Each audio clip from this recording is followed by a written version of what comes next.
네, 더불어민주당이 오늘 1박 2일의 연찬회 일정을 마치고 문재인 정부 국정 운영 뒷받침 의지를 담은 결의문을 채택했습니다. 결의문 내용과 함께 문 대통령과의 오찬 간담회, 그밖에 전국 상황까지 자세하게 짚어봅니다. 네, 이 자리에 최진봉 성공회대 교수, 김광덕 전 한국일보 정치부장 나와 있습니다. 안녕하세요. 네, 안녕하십니까. 네. 네, 더불어민주당이 국민과의 4대 약속을 담은 결의문을 채택을 했습니다. 민생 제일, 적폐 청산, 평화 수호, 민주 상생 등을 제시를 했는데요. 예. 먼저 이번 연찬회의 의미 어떻게 좀 보셨습니까? 일단은 이제 문재인 정부의 성공을 위해서 여당이 적극적으로 돕겠다 하는 그런 결의를 다지는 시기라고 생각이 되고요.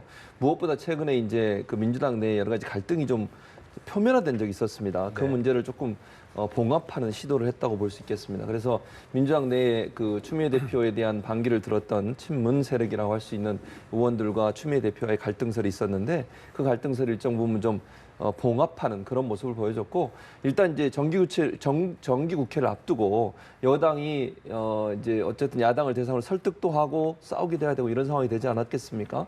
문재인 정부가 성공하기 위해서는 많은 법안들이 통과가 돼야 될 텐데 그 법안이 정기국회를 통해서 상정되고 논의되고 통과될 수 있도록 하는 힘을 결국 여당이 발휘해야 되기 때문에, 그런 차원에서 문재인 정부의 성공이라고 하는 그런 과제, 문재인 정부가 제시했던 과제들을 성공적으로 수행하기 위해서 여당이 어떤 역할을 할 수 있을까 하는 부분들을 다짐하는 그런 시기였다고 생각이 됩니다. 네. 김 부장님은 어떻게 보셨습니까? 네, 원래 정기국회가 이제 9월 초부터 시작되지 않습니까? 이제 정기국회를 앞두고 원래 이제 여야가 각 당 다 이렇게 워크숍이라든가 연찬회 같은 걸 하는데, 여당도 그런 일환으로 이번에 이제 갖고 4대 과제를 이제 결의문을 했죠. 이제 아까 말했지만은 민생제일, 적폐청산 이런 건데, 네네. 그중에 이제 가장 중요한 거는 이 촛불 혁명으로 들어선 문재인 정부에서 지금 적폐청산을 굉장히 강조하고 있지 않습니까? 민생은 당연히 제일로 둬야 되는 것이고, 민생에서 이제 경제 문제와 이제 복지 문제 이런 거 피부로 느낄 수 있게 하는 게 중요하고, 그런과 함께 과거 보수 정권 10년에 9년 가량에 있어서의 그 적폐 청산, 이제 그거를 굉장히 강조하는.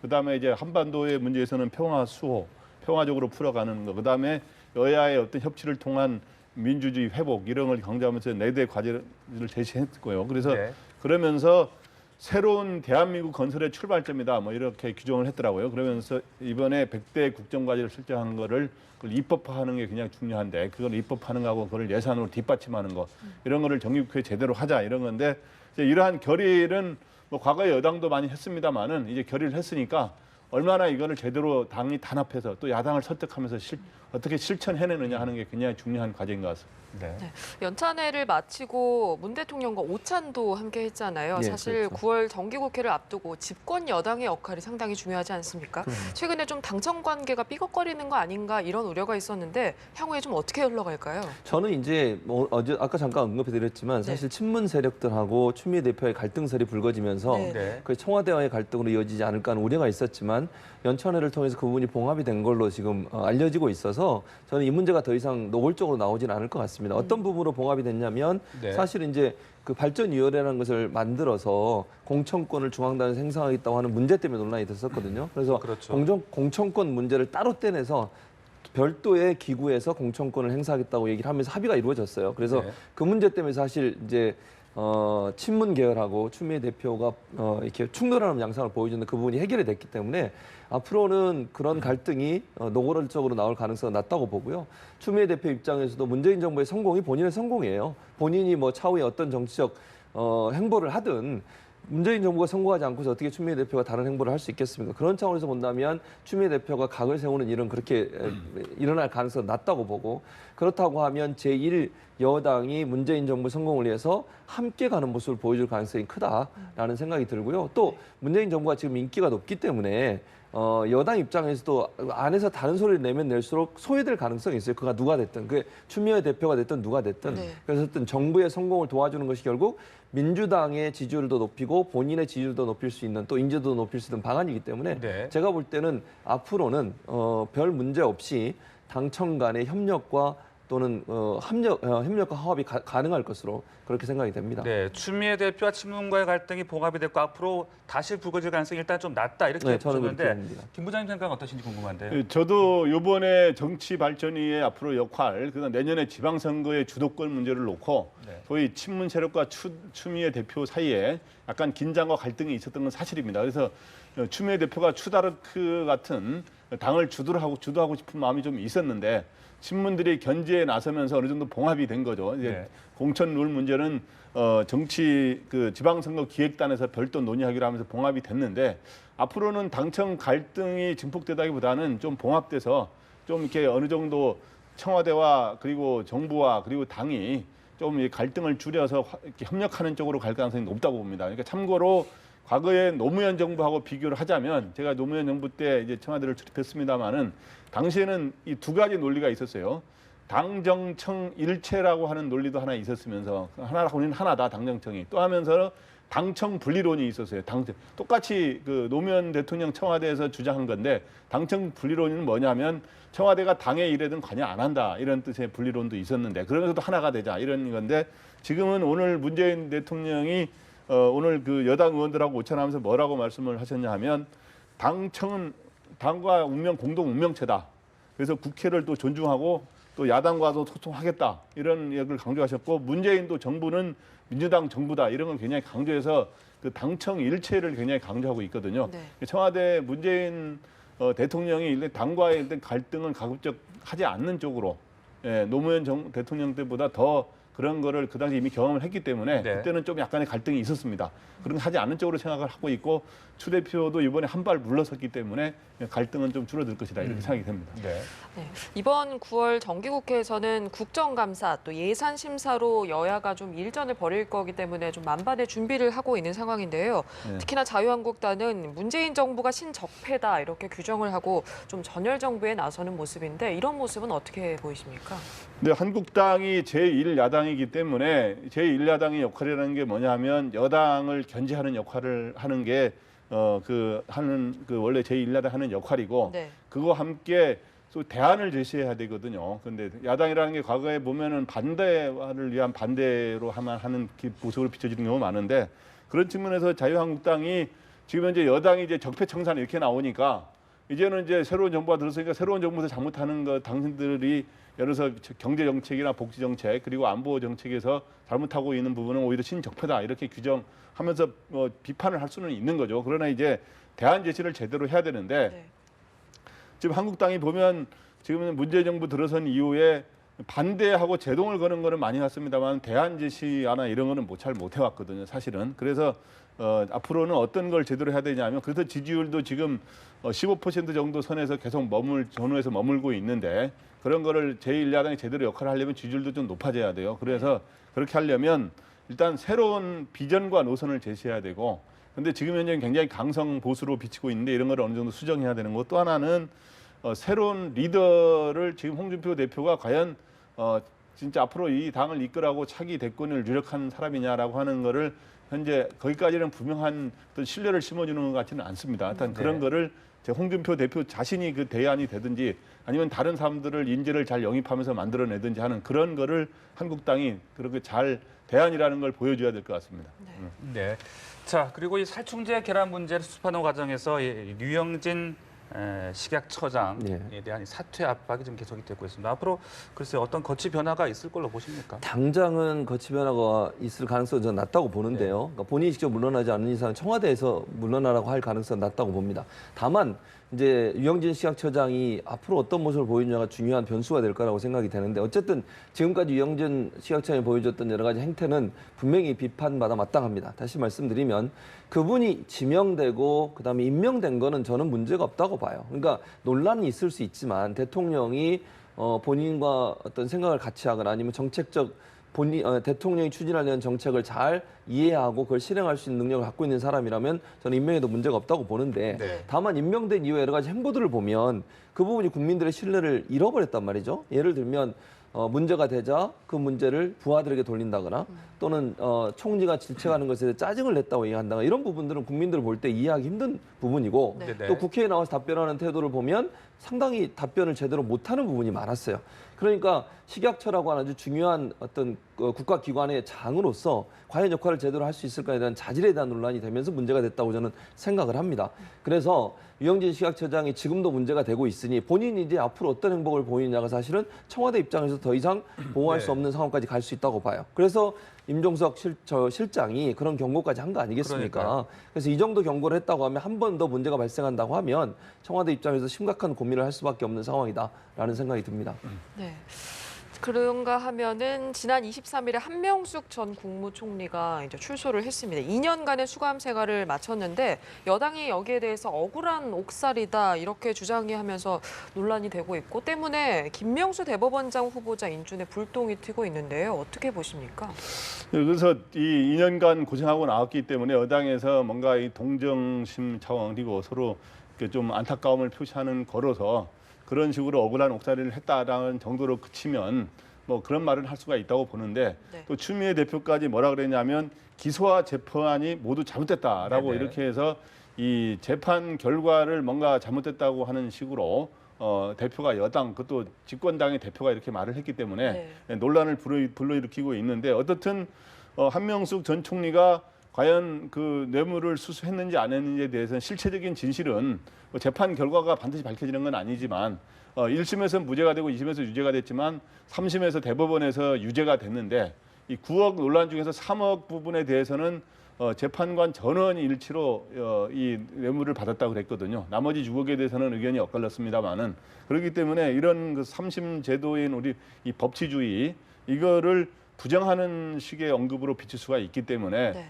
여당이 지나치게 이런 걸 강조하는 거는 좀 논란거리가 되고 그래서 야당이 이거에 대해서 그러면은 정권이 바뀌었다 그래서 판결을 그럼 부정하는 것이냐 네. 그런 사법부 독립 침해의 어떤 소지가 있다라고 이렇게 지적할 수는 야당이 있어요. 그래서 제가 보기에 이 논쟁은 더 이상 더 여야 간의 정쟁 차원으로 하지 않는 게 좋은 것 같고 만약에 문제가 있다고 한다면 법적인 절차에 따라서 재심 절차라든가 네. 이런 거를 거치는 게 바람직하지 않은가 이렇게 생각이 됩니다. 네, 교수님 생각은 어떠십니까? 그러니까 한명수 총리에 대해 저는 그렇게 생각해요. 사법부의 네. 판단에 대해서 일단 불만을 얘기할 수는 있겠죠. 그러나 그걸 부정할 수 없는 거 아니겠습니까? 일단 3심까지 심판이 됐기 때문에 물론 재심을 신청할 수는 있어요. 그럼 법적 제도가 있으니까 만약에 이제 한명수 총리 입장에서 그게 억울하다고 생각하면 재심을 신청하면 될 것 같다는 생각이 들고 정치적으로는 뭐 충분히 한명수 총리 입장에서 만약 진짜 자기가 아무것도 한 게 없는데 저런 벌을 받았다고 하면 당연히 억울할 수 있겠죠. 그러니까 그 부분은 법적으로 해결할 수 있도록 하면 좋을 것 같고 이게 정쟁으로 흘러서는 안 된다는 생각은 들어요. 왜냐하면 사법부의 네. 독립의 문제가 있지 않겠습니까? 물론 사법부가 100% 모든 상황에서 100% 완벽하게 올바른 결정을 한다라고 할 수는 없지만 그럼에도 불구하고 3심제를 통해서 일단 결정이 났으니 이 상황에 대해서는 일단 수긍하고 네. 이게 문제가 있다고 생각하면 재심을 청구해서 다시 다퉈볼 여지는 있다고 봅니다. 그러나 이게 너무 정치적으로 정쟁이 되다 보면 사법부의 독립에 영향을 미칠 수 있어서 그 부분은 조금 우리가 주의할 필요는 있다라는 생각이 듭니다. 그 김명수 법원장 인준에 불똥이 네. 튀는 부분은 설명을 못했는데 네. 김명수 대법원장의 임명 동의를 국회에서 받으려면 국회의원 제적 과반수 중에 과반수 출석과 출석위원 과반수의 동의가 있어야 되거든요. 그러려면 캐스팅 보트를 국민의당이 치게 됩니다. 그래서 국민의당이 이번에 이 여당의 이러한 이 한명숙 옹호에 대해서는 국민의당이 비판적 입장을 취하고 있기 때문에 이러면은 김명수 대법원장 후보자 임명 동의에 불똥이 튀는 거 아니냐 하는 우려가 있는데 저는 이런 걸 연계시킬 거는 아니라고 보고요. 단지 네. 이제 김명수 대법원장 후보자가 국제인권법 및 우리법 연구회 회장 출신으로 좀 진보 성향이지 않습니까? 네네. 근데 그거 자체가 문제되지는 않는데 대법원의 재법관들이 이 문재인 정부에서 전부 교체가 됩니다. 참고로 그렇기 때문에 어떤 대법원이 과거에는 너무 보수 편향의 문제였는데 이런 거를 일방적으로 진보 편향으로 가지 않게 네. 잘 균형을 맞추는 게 중요하다 이렇게 생각합니다. 네, 지나치게 정쟁 대상이 돼서는 안 되겠다 이렇게 좀 정리를 하고 싶습니다. 자, 그리고 국민의당 전당대회 이제 바로 내일로 다가왔습니다. 무엇보다 관심은 이제 안철수 전 대표가 과연 과반 득표를 달성할 것이냐 이 부분 아니겠습니까? 지금 현재 전망을 그냥 말씀을 드리면 물론 네. 이제 뭐 결과는 봐야 알겠지만 사실 이게 별로 투표를 많이 안 하셨어요. 전체 지금 투표율을 보면 어제 25일까지 투표율이 22.8%거든요. 네. 그러니까 전체 뭐 한 100% 22.8%밖에 안 했으니까 투표율이 많이 떨어졌고 그만 흥행이 실패했다는 거죠. 그러니까 국민의당의 그 투표권을 갖고 있는 분들이 적극적으로 투표에 참여하지 않았단 말은 실망감을 감추지 못했다고 볼 수밖에 없고 별로 그렇게 열정적으로 당대표를 선출하는데 참여하려는 열정이 없다고 봐야 되는 것 같고요. 그래서 이제 오늘까지 하게 되는데 오늘까지 하는 것도 보면 대체적으로 약 25%, 26% 정도 되지 않을까 하는 전망이 지금 있습니다. 네. 이런 상황이라고 하면 안철수 전 대표가 1차에서 과반수 이상을 득표할 가능성은 좀 낮다고 봅니다. 그래서 예. 안철수 전 대표와 저는 개인적으로 정동영 후보가 1차에 컷오프를 통과해서 결선 투표를 하지 않을까 하는 전망이 있습니다. 그러니까 정동영 이제 후보 같은 경우는 조직력이 좀 있고요. 호남 네. 쪽에서 호남이 지금 전체 투표율의 51%를 차지하고 있거든요. 네. 그러니까 호남에서 몇 퍼센트 지금 투표에 참여했는지는 나오진 않았지만 구체적으로 그러니까 반 이상의 호남표가 있기 때문에 그 표가 일정 부분 호남의 출신이 정동영 후보를 지지한다고 하면 일정 부분 안철수 전 대표가 과반 이상을 득표해서 1차로 끝날 가능성은 낮다.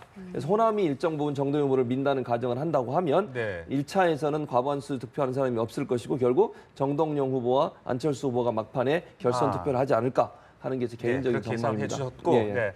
부장님 어떻게 좀 구도를 예상을 하십니까? 네, 그래서 지금 현재 안철수 전 대표가 제가 일이 제일 앞서가는 거는 대충 네. 국민의당 관계자들의 전언에 따르면 정확하게 여론조사 수치나 이런 건 없지만 안철수 전 대표가 1위를 달리고 있는 건 맞는 것 같고요. 그 다음에 이제 정동영 청정배 후보가 추격하고 있는데 정동영 후보가 약간 앞서다는 얘기가 더 많은 것 같아요. 그래서 이현주 의원은 좀 이제 하위권인 것 같고요. 네네. 그래서 근데 이제 1차 결국에는 최종적으로는 안철수 후보가 대표가 될 가능성이 높다 그러는데 과연 그럼 1차에서 마무리되느냐, 2차까지 가느냐인데 그거는 사실 정확히는 알 수 없습니다만은 저는 1차 투표에서 마무리될 가능성이 높다 이렇게 봅니다. 네, 알겠습니다. 네. 이번에 새 당대표로 선출이 되면 내년에 지방선거도 있고요. 당도 재정비해야 되고 또 지지율도 끌어올려야 되고 할 게 좀 많지 않습니까? 예. 어떤 해법이 필요할까요? 일단 만약에 안철수 후보가 이제 당 대표가 된다면 이제 지금 당의 지금 현재 최대 이 지방 대선 패배 이후에 여러 가지 위기를 겪지 않았습니까?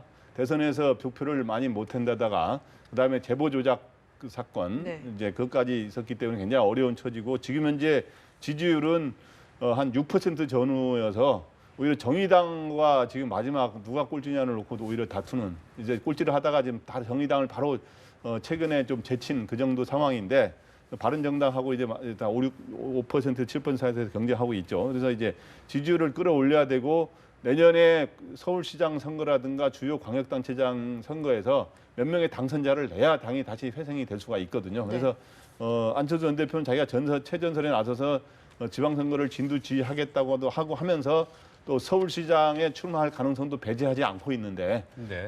제가 보기에 만약에 당이 살아나려면 안철수 후보가 내년에 서울시장 선거나 경기지사 선거 같은 큰 선거에 본인이 직접 나서는 것도 하나의 방법이지 않은가 이렇게 생각이 됩니다. 네, 앞서 자유한국당 잠깐 언급을 해주셨습니다만은 지금 자유한국당은 박근혜 전 대통령 출당 또 인적 청산 이쪽에 이제 좀 속도를 내려고 하고 있는데 오히려 이게 또 당내 갈등이 불거지는 건 아니냐 이런 얘기들도 나오고 있어요. 그러니까 홍준표 대표가 지금 이 문제를 제기했지 않습니까? 출당이 없이는 사실 당이 새롭게 변화되기 어렵다는 것에 대한 현실론적 문제라고 보고요. 그런데 이제 친박계나 아니면 원내 위원장들이 많은 부분 좀 반대를 하고 있는 것으로 알려지고 있어요. 그러니까 네. 원내에 들어와 있는 의원들보다는 원내에 있는 분들 같은 경우에는 박근혜를 출당하는 게 과연 그러면 당을 위한 것이냐 하는 부분에서 논란이 많고 홍준표 대표가 말을 바꾸는 것에 비판적인 입장에 서 있고 네네. 지난번에 그 자유한국당 연찬회에서 홍준표 후보가 너무 화가 나서 그냥 중간에 나와버렸다는 그런 얘기까지 들리고 있거든요. 그렇습니다. 그러니까 지금 유석춘 혁신위원장이나 홍준표 대표의 말을 인용하면 친박 청산이라고 하는 문제 해결이 안 되면 이번 앞서 있는 지방선거라든지 아니면 자유한국당이 다시 보수의 어떤 지지를 얻는데 한계가 있다는 현실론적인 부분을 강조하고 있는 것이고요. 그러나 아직도 그래도 대구나 아니면 TK 지역에 있는 원외 지구당 위원장들 같은 경우에는 아직도 박근혜 마케팅이 먹힌다고 보는 거죠. 그래서 친박 청산이나 박근혜 전 대통령이 출당하는 것이 본인들의 정치 생명에 별로 도움이 안 된다는 입장에서 반대하고 있는 상황이다. 자유한국당은 내용이 지금 쌓여 있는 거죠. 그러니까 친박 청산을 해야만 뭐 바른정당과의 통합도 논의가 될 수 있을 것이고 또 잃어버린 보수의 표심을 받을 수도 있을 텐데 거기에서 반대하는 세력들이 아직 존재하고 있기 때문에 홍준표 대표가 과연 이것을 어떻게 잘 끌어낼 수 있을까, 지지를 끌어낼 수 있을까 하는 부분이 우리가 봐야 될 관전 포인트라는 생각이 듭니다. 네, 지금 또 보수 통합론도 여전히 한국당에서 흘러나오고 있습니다. 뭐 바른정당 내에서도 뭐 보수 대통합 필요하다 이런 목소리 나오고 있는데 이런 부분에 있어서 실현 가능성이 있다고 보시나요?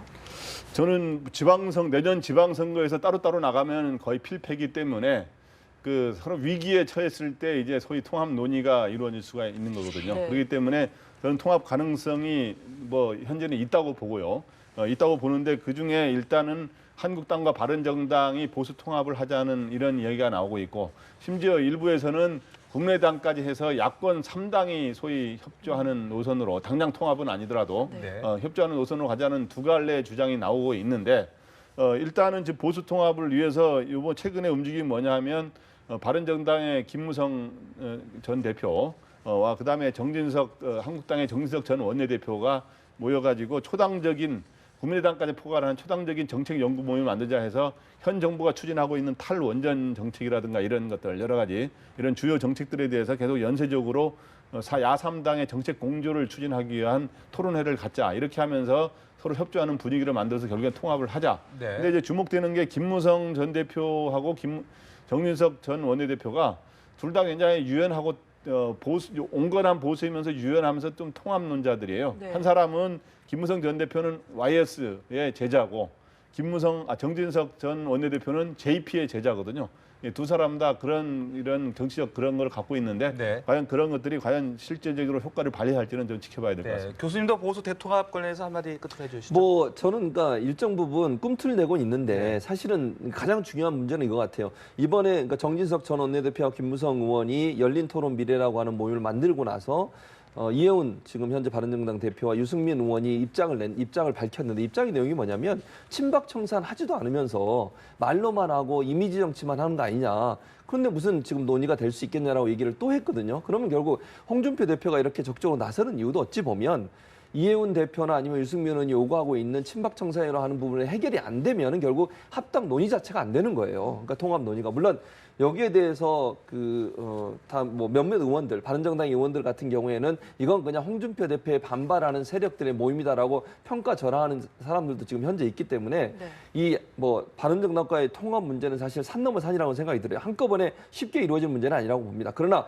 출발점은 결국 친박 청산이 돼야 된다. 박근혜 전 대통령의 출당이 이루어지지 않는 이상은 아예 논의가 시작되기가 어려운 상황이라고 볼 수 있겠습니다. 네, 지금까지 전국의 주요한 사항들 두 분과 함께 자세하게 이야기 나눠봤습니다. 말씀 고맙습니다.